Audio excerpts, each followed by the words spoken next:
नमस्कार बंधुरा आबार एक नतून भिडियो निये उपस्थित हয়েছি। আপনারা দেখছেন AK star TV Bangla YouTube channel. এই মুহূর্তে আবার পাইপানের আবারও একটি গুরুত্বপূর্ণ তথ্য উঠে এসেছে, সে সম্পর্কে জানব।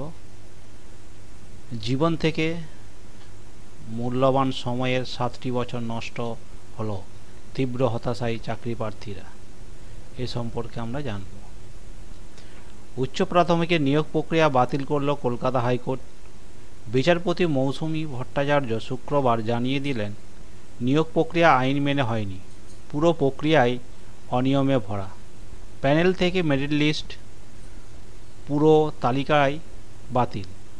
শিক্ষক নিয়োগ অত্যন্ত গুরুত্বপূর্ণ বিষয়, কারণ শিক্ষকের উপরেই ছাত্রছাত্রীদের ভবিষ্যৎ নির্ভর করে। টেটে যাদের নাম এসেছে তা যথাযথ নয়, তাই মেরিট লিস্ট বাতিল করা হলো। কয়েক হাজার চাকরি প্রার্থীর ভবিষ্যৎ অন্ধকার।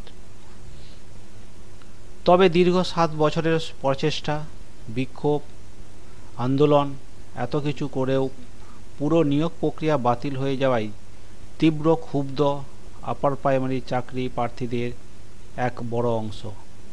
জীবন থেকে 7 বছর হারিয়ে গেল। এই সময়ের মূল্য কে দেবে? চাকরি প্রার্থীদের প্রশ্ন।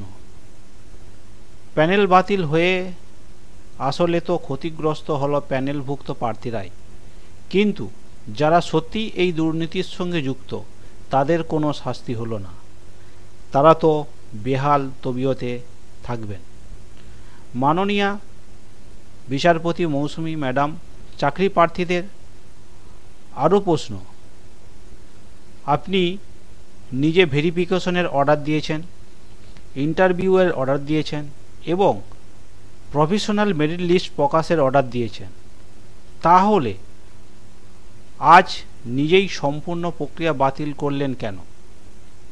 আপনি আগেই বাতিল করতে পারতেন। তাতে জীবনের মূল্যবান সময়ের 7টি বছর নষ্ট হতো না। যারা দোষ করল এর জন্য যে কমিশন দায়ী, তাদের কি শাস্তি হবে? নিয়োগ আটকে যাওয়ার ইস্যুতে আরও এক হবু শিক্ষক বলেন, আমরা চরম হতাশাগ্রস্ত। এই নিয়োগ এবার কবে হবে কে জানে। আমাদের বয়স তো বেড়েই যাচ্ছে।